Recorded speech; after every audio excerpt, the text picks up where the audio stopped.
From Keene in the Shire, the Liberty Media capital of the world, this is Daryl W. Perry, host of FPP Radio News for Friday, May 5th, 2017. Silver is trading at $16.35 per ounce. Gold is valued at $1,231 per ounce. Bitcoin is trading at 2.5 cents, and the average price of Bitcoin is $1,576.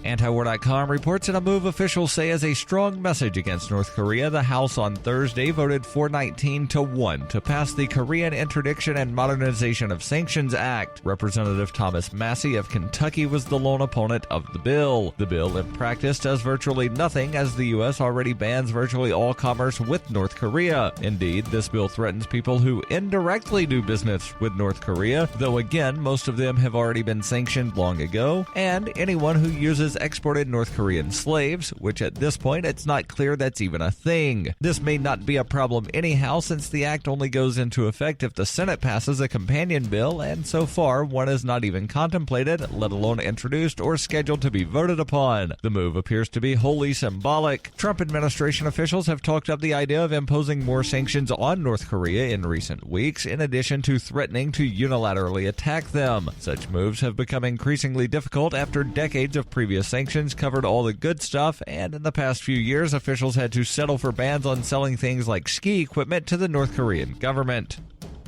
For nearly 40 years, Roberts & Roberts Brokerage has been a trusted source for buying and selling precious metals like gold and silver. They also take Bitcoin for precious metal purchases and have permanently removed the minimum purchase amount for all orders paid in the digital currency. Call Roberts & Roberts today for knowledgeable advice on buying and selling precious metals and a forward-thinking approach to new technologies. 800-874-9760 or visit online at rrbi.co.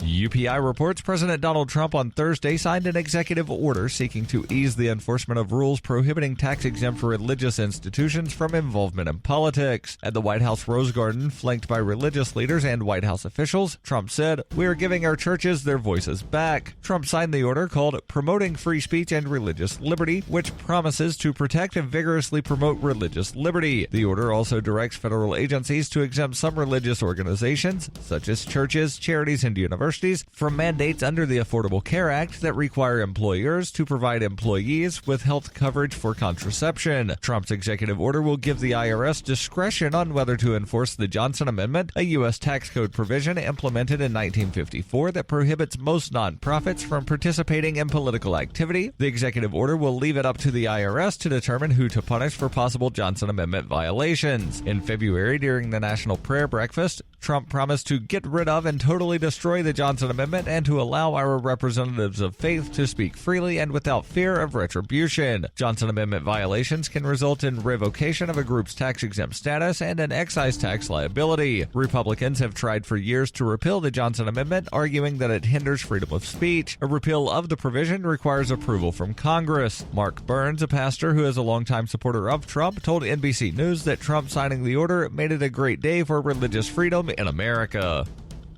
In 2115 New England, there are no borders, no states, and no regulations, yet never has a more peaceful and prosperous place existed. But Mr. Drake's security company has seen better days. Faced with the prospect of waning power, Mr. Drake intends to replace the anarchy of New England with a government. Anarchy in New England by Joe Jarvis is available from Amazon.com and all major bookstores.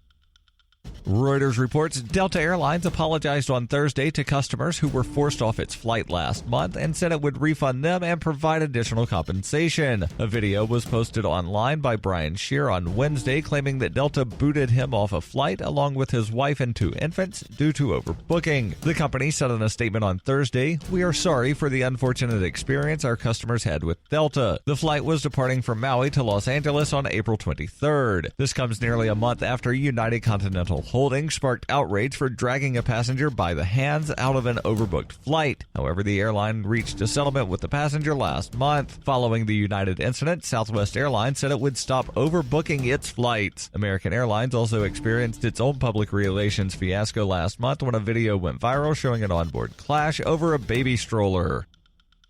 This has been FPP Radio News, online at fppradio.com.